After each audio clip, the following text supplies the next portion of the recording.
Well, hello, welcome back to the channel. My name is Buzz with Peaks and Valleys Building Company, and we're in the shop today to make some floating shelves.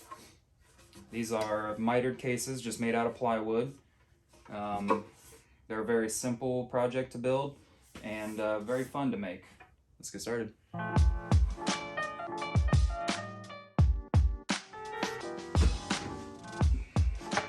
Alright, so I'm going to be building these out of 3/4 poplar plywood. So first thing, in a small shop like mine, I'm going to go ahead and get the track saw out, and I'm going to start breaking down some of these sheet goods into some more manageable pieces for the table saw. Alright, so what I've done here is I went ahead and marked out 24 inches. Now that's going to be a rough dimension. My finished dimension is going to be 20 inches long, but I have a factory edge here I'm going to want to get rid of, and there's a little bit of defect and scuffing on this plywood. So I'm going to cut it a few inches longer. That way it's a little more manageable, and then I will cut the final dimension after I get it cut down to size. Okay, now that we have one clean, straight edge, I'm going to set my table saw fence to just take off a 45-degree angle on the factory side of the plywood. And to do that, I'm going to use a Wixie digital angle finder gauge on the table saw blade to make sure that it's exactly 45. Okay, with my saw blade set at 45, I'm going to set my fence at about 23 inches. Now we have it cut down to about 24, but I don't want to shave just the very edge of that cut edge. I could risk chipping out and stuff like that. So I want to set it in a little bit so that the top of the 45 comes through the face grain on the other side of the piece.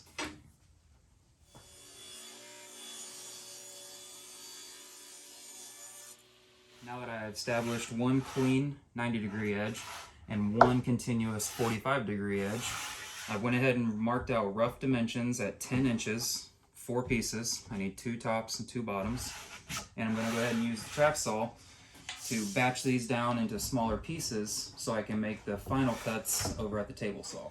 I'm going to put my track on, and I'm going to use my speed square to make sure that it's nice and square and straight.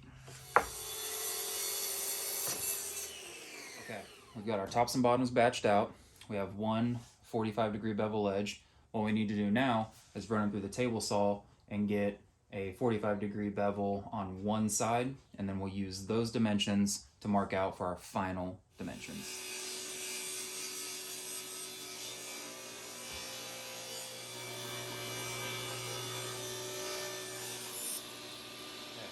So now we've established our sides and our face 45-degree bevel.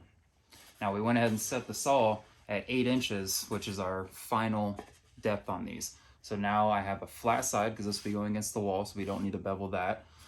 But we have our sides and our front. So now what we need to do is trim our overall length.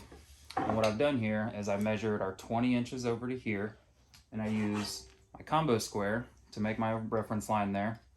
And now what I'm going to do, just for a little referential measurement, just because I like to always double check, I'm going to go ahead and take my combo square and set it on here at 45. And I'm going to line it up right there with my pencil mark.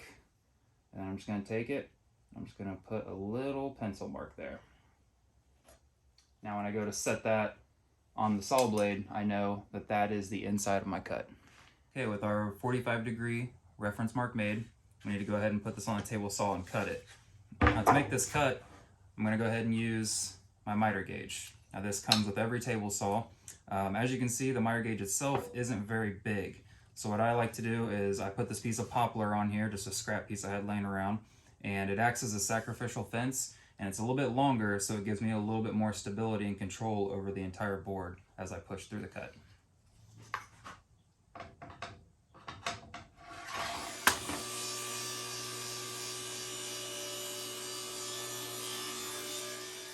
Alrighty, now we have our tops and bottoms made. So what we need to do now is make our fronts and sides. We need a 3-inch piece, so I'm going to cut a couple strips at about 5 inches, and then we'll start shaping them.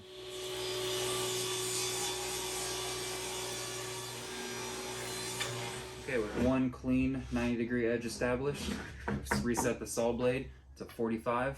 I'm going to go ahead and just rip a 45-degree cut all along this side. So apparently I didn't film myself cutting that 45-degree bevel as I just explained. So here I am jumping to the next step with a 45-degree edge established, put that against the fence, and now I'm going to cut the final dimension for the face of these shelves, which is 3 inches, also at a 45.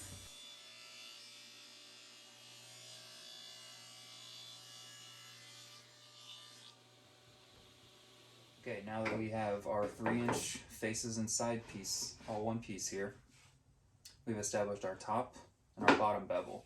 So what we need to do now is establish the sides and cut them to length.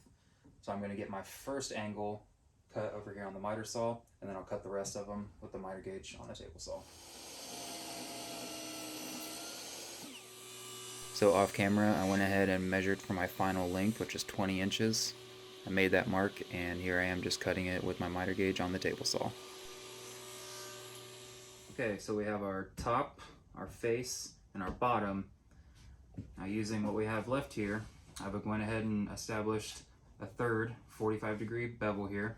And then this piece is going to go right on the edge of here, and then it'll fold up like that. So since this back will be against the wall, we just need to cut that 45 and then get the measurement there and cut it flush. Alrighty, we now have all of our parts to make our floating shelf. Now our next issue here is how to connect all of this. Now this being 45-degree miters that meet each other, trying to get them glued and held on there and in clamps without them wanting to do this can be pretty difficult.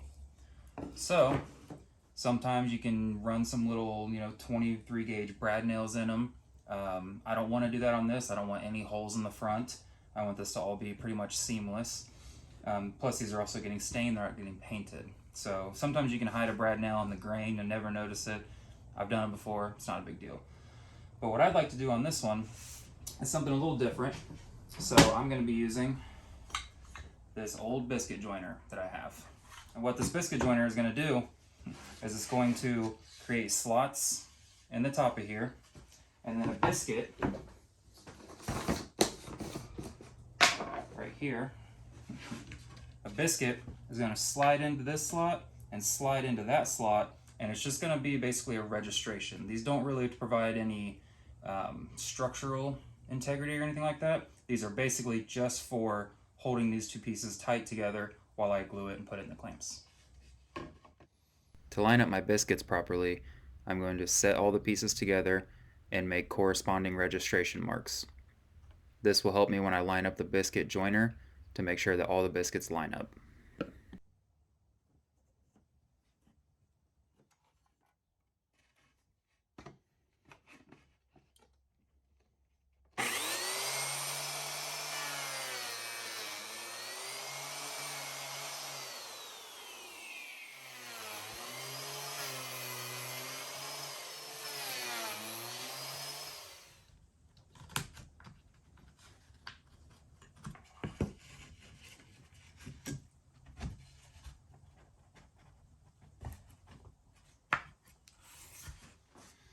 Okay, all of our biscuit slots have been routed.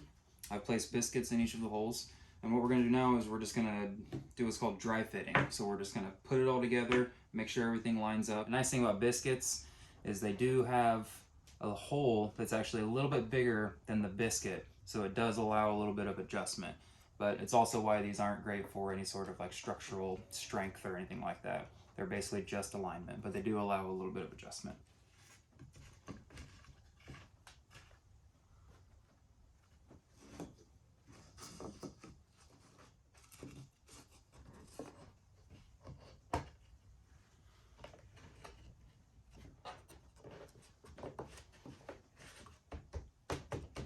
Feels like it's pretty solid. We got some gaps here, but what's going to happen is we're going to glue this, and when we clamp it together, it'll close all those gaps and have a nice seamless edges.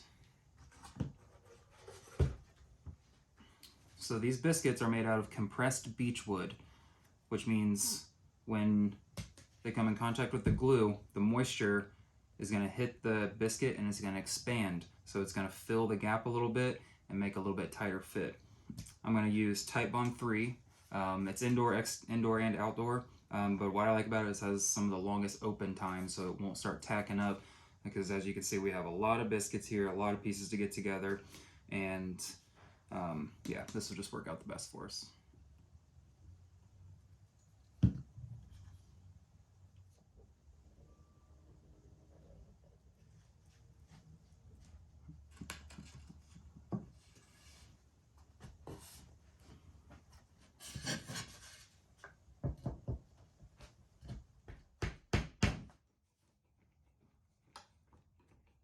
Alrighty, so we are all glued up and in the clamps. What we're going to do now is just go ahead and let this sit overnight, and then I'll peel the clamps in the morning. We'll get her cleaned up and we'll start working on the bracket.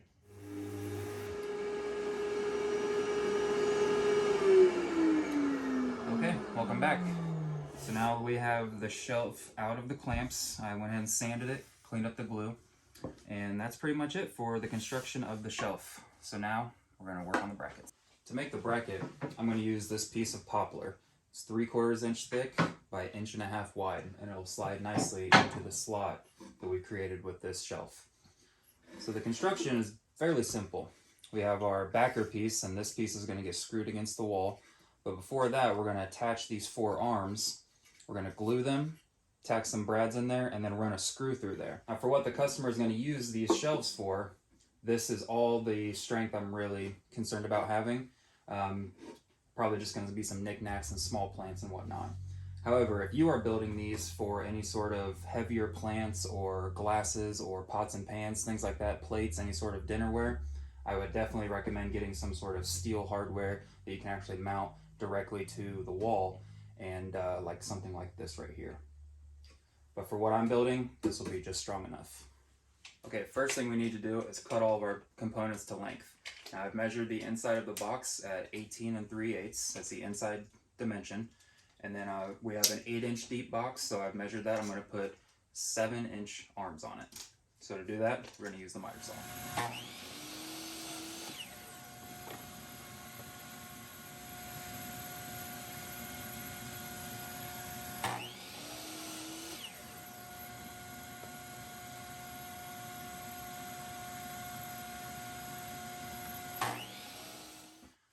Now to attach the arms to the wall piece, we're not going to do anything crazy.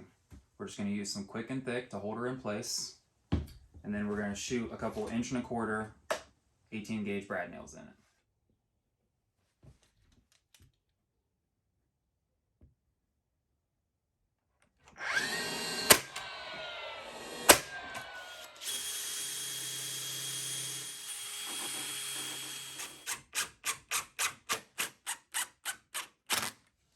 And that completes the construction of our wall-mounted hanging bracket.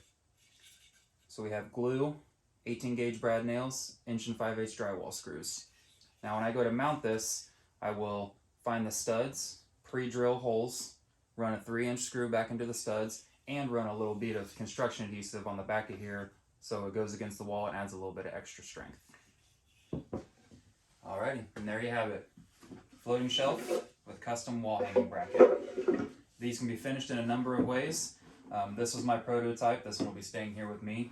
But this one and its sister will be going off to the finisher for a nice dark stain and a clear coat finish. Really fun project. I enjoyed building it, and I hope you enjoyed watching. We'll see you on the next one. Thank you.